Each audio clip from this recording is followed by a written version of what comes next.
కిందున నేను, పైన ఆయన వైపు చూస్తే పైన ఆయన కళ్ళు కిందున్న మన వైపు చూస్తాయి.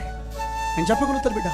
అమెరికా దేశానికి చెందినటువంటి ఒక వ్యక్తి మొట్టమొదటిసారిగా చంద్రమండలానికి వెళ్ళిపోయి అక్కడ జెండా పాతాడు. రెండవసారిగా ఇంకొక వ్యక్తి వెళ్ళాడు, అదే అమెరికా దేశానికి చెందిన వ్యక్తి.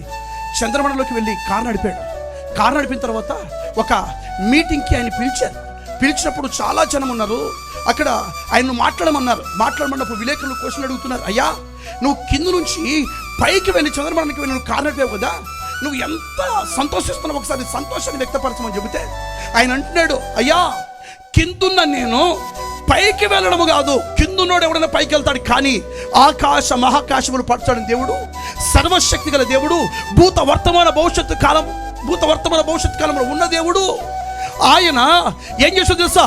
కిందున్న నా కోసం పైనున్న ఆయన దిగి వచ్చాడు. చూడండి, అదే నిజమైన ఆనందం. కిందున్న నేను పైకి వెళ్ళడం కాదు, పైనున్న యేసయ్య. గడి చెప్తాం, రెండు చేతులు ఎత్తి గడి చెప్తాం. కిందున్న నేను, చెప్పండి, కిందున్న నేను పైకి వెళ్ళడం కాదు, పైనున్న యేసయ్య కిందికి దిగి వచ్చాడు. చూడండి, అదే నా బ్రతుకుల సంతోషం.